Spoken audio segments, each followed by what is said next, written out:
Hi, I'm Chris Rogers from Rockin' Waves 11294, and you're watching WGS TV.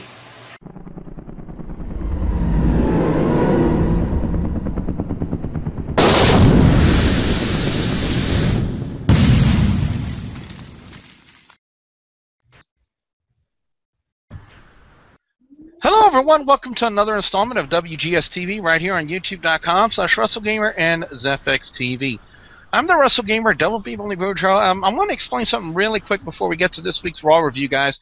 If you're wondering why it's been so late for a Raw review, let me just explain something. Over the past weekend, Mid-South Extreme had two shows back-to-back, TakeOver 2014 and Hell Frozen Over 2014. And Will and Lance can both attest to this, that after the Hell Frozen Over show on Saturday night, I basically had no voice. Yeah. Mm-hmm. Yeah, so I had to wait a couple of days for my voice to recover, and fortunately it has. So we're going to go ahead and get started with the Raw review this week. Let me go ahead and introduce the panel. First off, from YouTube.com/LanceMoss.TV, is the incomparable Lance Moss. Lance, how you doing? I'm doing pretty good. Thanks for having me. And ladies and gentlemen, he's from the hood over on iVlog. Ladies and gentlemen, the Bay Area MVP known as Will. Will, how you doing? Doing good. Very good. Wait, did you just say from the Houdat Temple? I'm sorry. No, I said from the hood. From the hood. I said the hood. Okay, I'm sorry. The bandwidth acting stupid. But fuck this hangman. Let's get it on. All right, ladies and gentlemen, now from the Houdat Temple over on iVlog, he is the duck known as James from the Big Easy. James, how you doing? He said duck! He said duck! He said no. Do it. I'm just getting ready for WrestleMania. Oh, Billy, you're gonna have a surprise when WrestleMania comes. I am so scared as to what that surprise could be. But anyway, let's get started with the opening for Monday Night Raw this week. The confrontation between The Undertaker and Brock Lesnar. And one of the key things that I really thought why WWE did this, Lance, in my opinion, is think about the week before and the first meeting with Lesnar and The Undertaker. Both those meetings saw The Undertaker going over as the guy that's being the strong guy. WWE, in my opinion, I think needed to do something to make Lesnar look strong going into WrestleMania, and I think they did accomplish that with this opening segment. Wouldn't you agree? Yes, I would, because past like 5, 6 WrestleManias, they have to put a little bit of vulnerability in the dead man, or else it's like, oh yeah, definitely he's gonna win. Oh, we all know Taker's going over at Mania anyway, but there's that. But yeah, that's pretty much all you can say about that. Yeah. First matchup we had was Big E and Alberto Del Rio. I don't know if I want to say I'm shocked that Del Rio went over, Will, but I think this is more along the lines to start helping promote and build more and more to the Andre the Giant Memorial Battle Royal, because these two guys have both been advertised, I believe, for this Memorial Battle Royal. Am I correct? Yeah. Other wrestlers were also promoted for the match, but, I mean, how else can you do it, right? But awesome back-and-forth match, and, the outcome was just not what we expected. I mean, Del Rio was in a little bit of a slump, but I'm shocked they gave him the win right here. And easy 1, 2, 3 after the head kick. Now, I guess that's one of his second finisher. And going into Mania, Del Rio's going to have some tough time. He's not going to win it, but I thought they built this well. Match, no answer, Del Rio. I'll just give it a 3. I need to go over to James for this next match here. Summer Rae and Natalya. James, why are WWE turning to their crappy I mean, absolutely crappy. It's so bad that not even I will watch one episode. I have never watched one episode of Total Divas, and I never will. Why are WWE now trying to make storylines from Total Divas and bring them into like we saw on Monday Night Raw? Summer Rae slapping Natalya, and they made a match from it. I mean, what's going on with that? Your guess is as good as mine. Really, it's just more like to emphasize on like there could be more feuds than just AJ versus Total Divas. I think they want to have a feud within the Total Divas, and Summer Rae is basically your heel that's working in Total Divas now. You don't really have a good heel in Total Divas right now, basically. Well, let me ask you this then. How do you feel Summer Rae worked with Natalya in this match? It's more of the hit and miss type thing for me, but I think these two are good competitors. I mean, Summer Rae, she's a good competitor in NXT, and Natalya's legacy on being a good competitor in the Divas division on the main roster. So I feel like they should have done a little bit more emphasis on it, but I think it's more to emphasize not just the feud with Total Divas, but also these are two divas that's in that invitational, and we heard the rules during that match. It's a one fall to the finish match, basically. Which will mean it's going to be a very chaotic match, and it'll be probably hard to follow. So, I really can't recall any type of match of this magnitude being a one-fall type of match. I would figure maybe like gauntlet style or something like that. But to have like 14, how many divas are in there total? Has there been a confirmed number? 14. It is 14? AJ plus 13 other divas. 14, yes.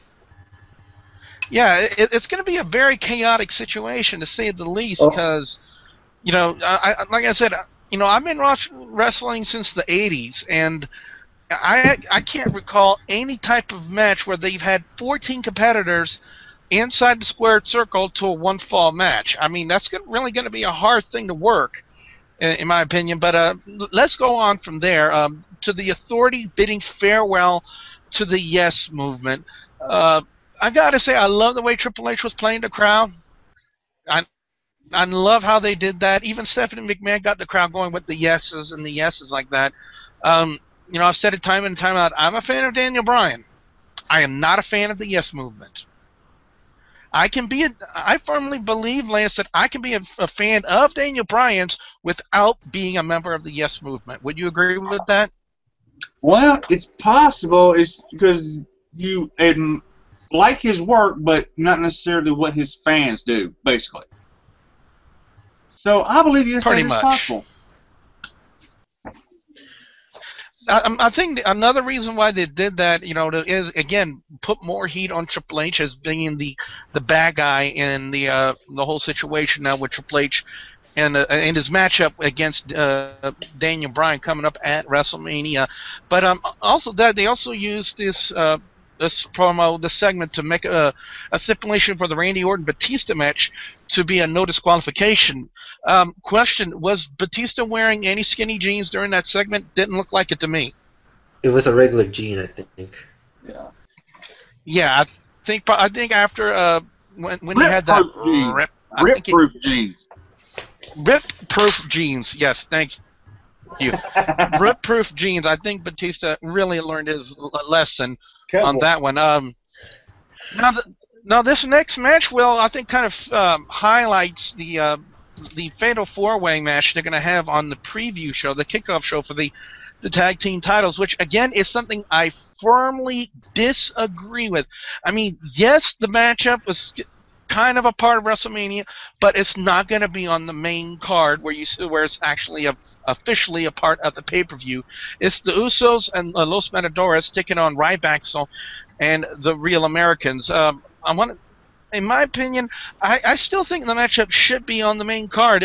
If anything, I'm trying to think of what match should be on the kickoff show. I really can't think of anything right now, but your tag team titles really not that prestigious enough to be featured on a WrestleMania? Well, what are your thoughts? WWE slapped themselves again in the face for this. I mean, the Usos are barely champs for like what, a little over a month now, and you pretty much nailed the head in the coffin with this one. I mean, why not have this as a, I don't know, 3 of your best main events going into it? But it's WWE creative at their finest. Don't know what the fans really want, so at the end we suffer, blah blah blah. That's all it is. So I mean, and how long's the pre-show? About 2 hours? Jesus. Something like that. Do we really need a 2-hour damn long pre-show? No, we really don't. But yeah, but the match I'll just give a 2.5. But I don't like the build-up. I mean, this was just a waste of other time. If you really want to ask my honest opinion about it.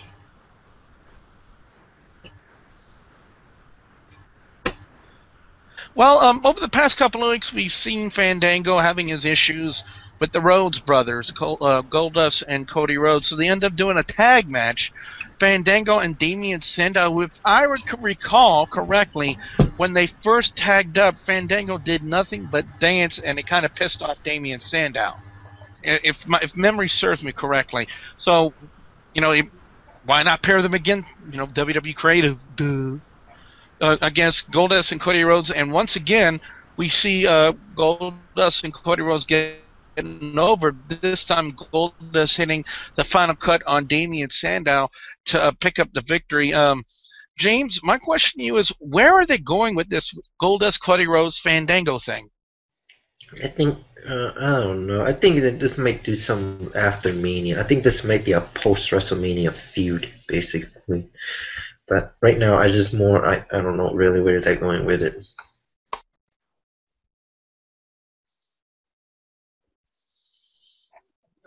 Me neither, to say the least. Next was, obviously going to be a squash match, R-Truth and Bray Wyatt, and it turned out to be just that. You kind of figured with Bray Wyatt being pushed with a match with John Cena at WrestleMania, one of your top guys and one of the top show of the year. I think it would kind of be stupid to have him lose to R-Truth. It's no offense to R-Truth, but he's not exactly A-list right now in the WWE. He's more like, if this was WWE Superstars, I would have had doubts. But Monday Night Raw, your go-home show to WrestleMania, not so much. But what I really thought was creative, Lance, is the usage of John Cena, having him come out in the sheep mask, after the matchup was over, kind of playing mind games with the Wyatt family. Fans, at first looked like they had a positive reaction to it, and then they just kind of, I don't know. What are Lance, let me ask you, what are your thoughts about that? Well, you would give anyway, y'all know me and my feelings about Cena, but anyway, for a split second, I thought, dude, they got another member, but then I'm like, wait a minute, I know who's under the damn mask. Because there's no mistaking Cena's build. You can put him in anything to cover it up, you can tell that Cena body shape.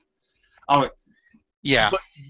But for those who are not have as a trained eye as we do here, good build up to WrestleMania, definitely. Definitely. Also with that promo, I don't exactly recall word for word what was said in John Cena's promo, but it kind of ended with Bray Wyatt's going to walk funny because he's going to have his foot up his ass. And so I'm like, maybe that's the Cena that fans needed to start seeing again, that vicious side of John Cena, the doctor of thugonomics. Can I have a mixture of the both? It might be the change that fans have been wanting to see in John Cena all this time, Yeah, but you want to see a main. But then again, well, I'm gonna go to James next because this is his area of expertise, the Lumberjill match with AJ Lee and Naomi. What are your thoughts on that? Because there are like a couple of things you could have taken away from that, especially on the outside when she got thrown out, and Tamina tried to protect her, and Tamina, without trying to sound too mean, kind of got raped. Yeah, basically what it is basically, what the Vicky Guerrero Invitational is technically is basically AJ versus the entire Divas locker room. The entire Divas locker room is going to aim for AJ's title. And kind of a little hint at some maybe. I did went to, this is off topic, I'm sorry, but going to a WrestleMania Access training, I saw Vicky Guerrero today.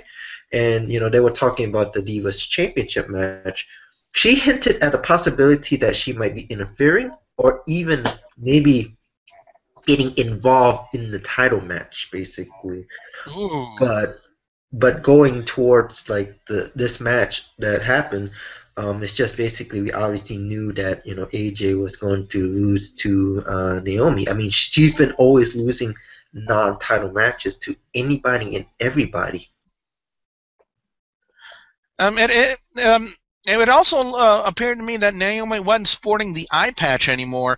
I guess that's possibly good news on her front. Maybe that she doesn't need to use it anymore. Yeah, the thing is that I think her eye fully recovered. I think they just wanted to have her with the eye patch for a while, and then have right before Mania, you're like, okay, her eye is now fine. So I think it was more for a protective reason, but I think it's it's that they don't need it anymore right now, basically.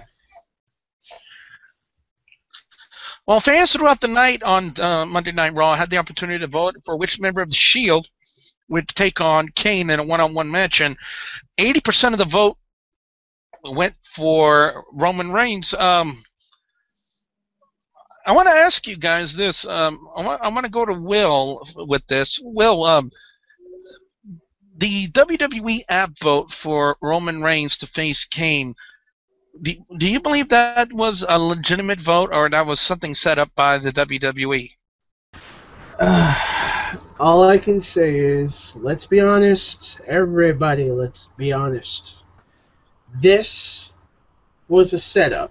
This had to be the most volatile setup by far. I mean, Rollins is athletic, not that strong. Ambrose, he's a brawler, but couldn't go toe-to-toe with Kane.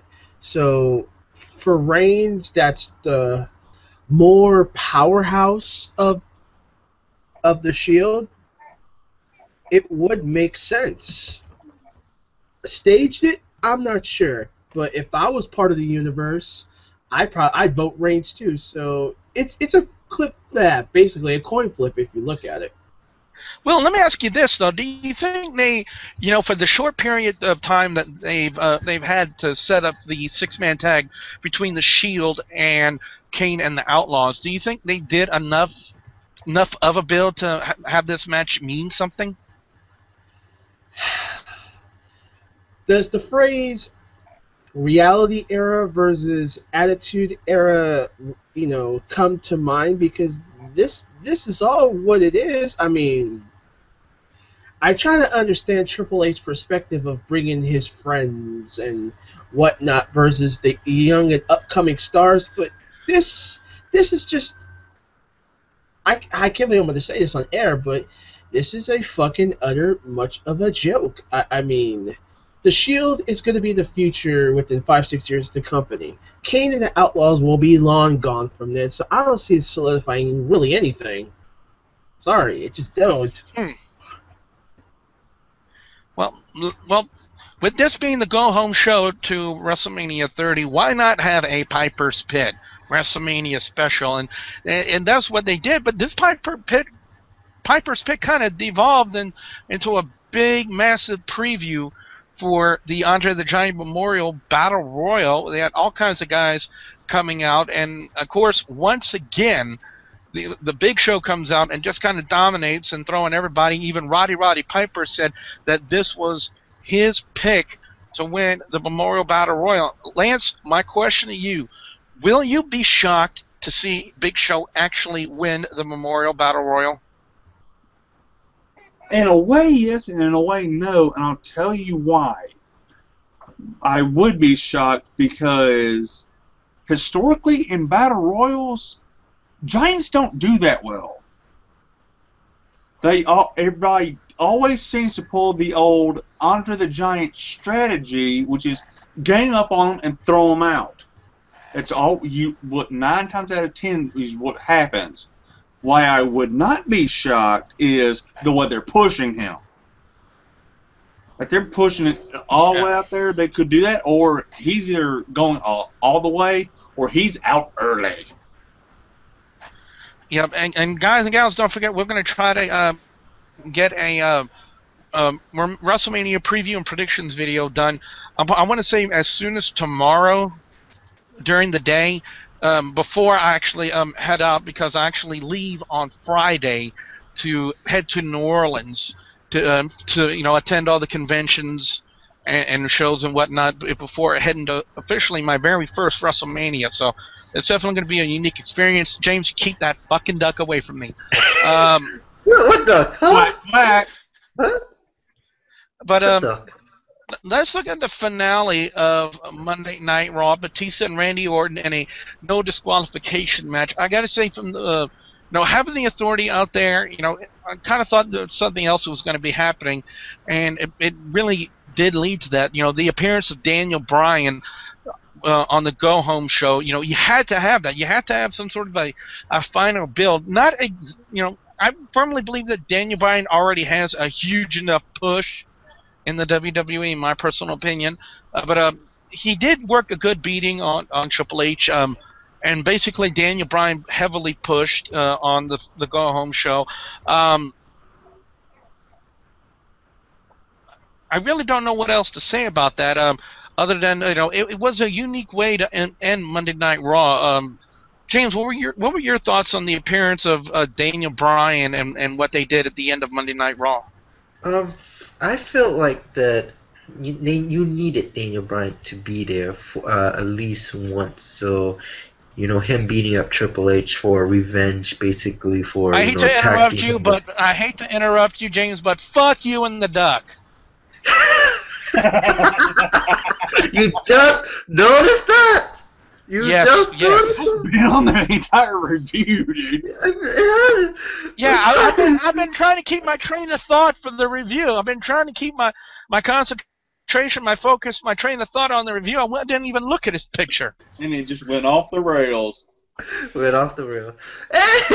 Anyway, as I was saying, you needed Daniel Bryan to get that push. Him getting that revenge on Triple H. Beating him up for that. For Triple H beating him while he was handcuffed and that hit chair shot to the head, basically. So you needed to get at least that build, there's a possibility that Daniel Bryan will win the title on him. We obviously know that he's got to at least beat Triple H. Winning the title, we don't know yet. All right, well, it's time to go on our overall scores and our picks for best and worst match or segment of Monday Night Raw. For a go-home show on Monday Night Raw, not a bad show in my opinion. I was very entertained with it. I did like the Piper's Pit, even though it did really devolve into a preview for the Andre the Giant Memorial Battle Royal. I got to say, I was a little shocked by the appearance of Daniel Bryan, but like James said, I gotta agree with what James said. WWE really needed him, and of course, with it being the go-home show to your biggest show of the year, WrestleMania 30, you had to do something to do a final build into that storyline between Triple H and Daniel Bryan, and they did just that. And so I have to agree with James's opinion about the appearance of Daniel Bryan. I gotta make a couple of honorable mentions, including the John Cena sheep mask incident. I gotta say WWE worked that build up quite nicely, in my opinion. Even though there's some fans, you're supposed to automatically hate Cena. We hate Cena, so you have to hate him too. No, I have my own opinions, and I have my own thoughts, and I have my own voice. I will like who I like. You guys can hate him all you want. That's up to y'all. But I still say WWE did a good job with that build with Cena, and of course using the usage of the sheep mask. Now, overall, I'm going to give this a 3.75 out of 5 for a go-home show. Best match of the night, I gotta say, looking down what we had, really, I gotta go with Randy Orton and Batista, the no DQ match, and here's why. We really didn't have that strong of a card, to be honest. I mean, we can't really look at R-Truth and Bray Wyatt and say that was the best match of the night. AJ Lee and Naomi, I don't know. Summer Rae and Natalya actually really surprised me. It really did, because you know, I've been on the Divas. Oh, no, I said I've been on the Divas. I've been on their case about how bad they've been as of late, and Summer Rae and Natalya actually surprised me with a very decent match. The tag team match with Usos and Los Matadores taking on Ryback and the Real Americans, not so much. So that's why I was really more entertained, actually, with the no disqualification match with Randy Orton and Batista, and the usage of the weapons they use, you know, the steel chair and the kendo sticks, and of course you got to factor in the appearance by Daniel Bryan at the end of the matchup to kind of add to the excitement and the build for Triple H versus Daniel Bryan. Worst match of the night? I hate to say anything bad about AJ Lee and Naomi, but I have to pin it on them. I mean, really, really sloppy work, in my opinion. It was, you know, a lot of fans, especially on the Facebook page, thought it was actually kind of disgusting that Naomi got the win over on AJ Lee on the Go Home show, making AJ look weak in that standard. So I don't know why WWE is making one of their strongest divas, in my opinion, in AJ Lee, strongest in the ring and on the microphone, and they just turning her and making her look like a bitch. I really don't understand why WWE is doing that. So that's why I have to pin my pick for worst match of the night on the Lumberjill match. I mean, the only really shining point was seeing Summer Rae 3 times on one show. That's all I'm going to say about that. Let's go to Lance first and get his overall scores and his picks for best and worst match or segment of Monday Night Raw this week. Lance? Overall, I'll give it a 3.5. Best match, I got to give it to the main event. Honorable mention to Bray Wyatt and R-Truth for when Cena came out, because I got to say, that was not bad. Anyway. Best segment, I got to give it to Piper's Pit. Worst segment, not really sure.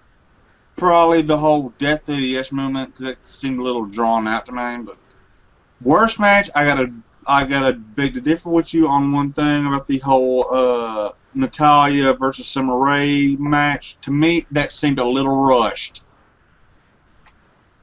It was like they're okay, go, quick, make it quick. Well, in essence, it might have been a filler match for all we know. Yeah, it seemed like they just go out there, take a kick to the head, and get back out. Yeah, that was a unique ending to the matchup. Summer Rae on the outside being drugged back in by Natalya, and then she kicks Natalya in the head and gets the win. But anyway, speaking of divas and the Divas correspondent, or the Divas King, or in this personal case, the Divas Duck, is James and the Big Easy with his overall score and his picks for best and worst match or segment. They changed the thing just for you. Queen of the Divas? That's Lance's. All right, well, your picks for best and worst. Anyway, your picks for your overall score and your picks for best and worst match or segment of Monday Night Raw. I give it a 3.5 out of 5. Best match, I'm gonna have to say the main event, even though it went to no contest. I'm sorry. The best match is the Daniel Bryan, the Batista Randy Orton no disqualification match. I'm sorry, I'm kind of tired right now. It's late. But it's just because the ending it had got so much build basically for that. The worst match, I agree with you, Billy. It is Naomi and AJ with the divas more with the going to Natalya or Summer Rae. Yeah, it's kind of rushed, but with the Naomi and AJ, basically they always made AJ look weak. Anyway, any match that's non-title, they always made AJ look weak. Ever since I would say November, maybe. And really, it's like no, not going to November, going to when like after SummerSlam, after she dropped the pipe bomb, they made her look weak in non-title matches, and it's just sad. I mean, I agree that AJ's the best one, but they want to hype up Total Divas more than AJ. Then, I mean. James, let me ask you this question for the Vicky Guerrero Invitational battle challenge thingy, whatever they're going to be doing. What are your thoughts about the possibility of Paige showing up and being a part of that challenge?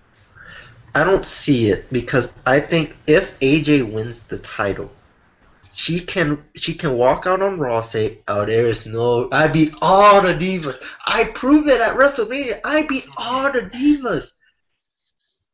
There is no challenge." And then here comes Paige. Yes. Here comes Paige. Yeah, I gotta agree with you. But I feel like that Tamina, they may do something with AJ and Tamina first before they do something with Paige. Because they still have that tension between AJ and Tamina, so they gotta do that first before they do something like that. I just don't see an additional, because unless they want to add NXT stars just like that, Vicky could add NXT stars. I don't see it. All right, and finally, we're going to go to Will and get his overall score and his picks for best and worst match or segment of Monday Night Raw. Will? All right. Best match. There was a couple of them, don't get me wrong, but I would have to go basically with a little off the box. I'm going to say the Del Rio Big E match, because earlier we stated how everybody's getting this build up for the Andre the Giant match, and Del Rio looks like he hasn't lost a step. But that's just one step, but not bad. Worst match, yes, I'm sorry, but I have to agree with many fans that didn't like this. The Divas match, I'm sorry, I practically needed an IV in my blood because I couldn't stay awake. Which Divas match are you talking about? All the damn matches, I don't know. All of them. Called it a tie. There's no ties in wrestling. Yeah, this is called a draw. It's called a draw. You say there's two Divas matches on Raw. I don't give a damn. Best segment. Yeah, basically Stephanie McMahon just egging on the fans. That's what WWE is very much known for. Worst segment.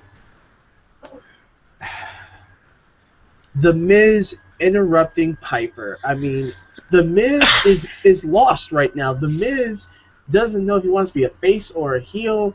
He can't even get the fans to understand where he's coming from. And an honorable mention, yes, really? the Brock Lesnar guy was at that Raw. The Brock Lesnar guy was at that Raw? Yes, he was at that Raw. I said it, that's right. All right, so what we want to know now from you guys out there, as that was a very confusing statement, your thoughts on Monday Night Raw, the viewers and subscribers here of WGS TV. We definitely want to hear what you guys have to say. What are your overall scores? What are your picks for best and worst match or segment of Monday Night Raw? What are your thoughts about WrestleMania 30 coming up this Sunday? And of course, both me and James, and well, maybe James will be there if I don't beat the ever-living duck stuffing out of him for that stupid duck picture he put on the review tonight. We're definitely going to be there as well. So, what are you guys' thoughts about, with all that stuff coming up this weekend? We definitely want to hear from you guys out there. Be sure you put your comments in the comment section below. Don't forget to like and favorite this video. Lance, what can fans expect to see when they come visit your channel over on youtube.com/LanceMossTV? Album reviews, NASCAR discussion videos, redneck gourmet cooking videos, and whatever else pops into my head. Yes, ladies and gentlemen, one of them is from the hood. The other one wishes he was hood. It's the Bay Area MVP known as Will and James and the Big Easy. Guys, what you got coming up? Go first, MVP. He said the hood, and one who thinks that he's hood. That's a good one. Well, James is going to WrestleMania, so lucky bastard, so are you. Hope you guys have a good time.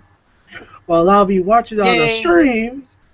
We the iVlog Tag Team Champions. You know where our pages are at. You go to iVlog, you search for Fatboy504 or myself. Don't forget to put user after the slashes, and we do what we do best: sports, games, and everything else. But we just don't do the fandango anymore. Hey, Billy, before we continue on, I'm just gonna say this is the second time I have put the duck picture on a review. You haven't killed me for the first one. Why would you kill me for the second one? And also, you just find us. It's called pent-up aggression. Oh well. If I survive WrestleMania, then you will find me on the iVlog link down below. Fans, don't forget to like the Facebook page, facebook.com/WGSTV. And don't forget to please subscribe to youtube.com/WrestleGamer and youtube.com/ZFXTV Network. Don't forget, I'm gonna have more of Mid-South Extreme Takeover 2014 within the next couple of days. And hopefully we can get to complete the complete package, complete the rest of the show, and hopefully after, maybe during WrestleMania weekend, I can have a chance to work on the Hell Frozen Over show, and if I don't, well, I'll worry about that when I come back from WrestleMania. So with that being said, guys, for the incomparable Lance Moss from Lance Moss TV, the Bay Area MVP known as Will, and James from the Big Easy, I'm the WrestleGamer, Double B Billy Boudreaux, saying thank you very much for watching. P.S. There will be no cheer. I'm sorry? I'm a dead duck right before Mania starts. And this podcast has been brought to you by the Billy Boudreaux Legal Defense Fund for killing James. No, it's just gonna go through the chair shots. Stop. From the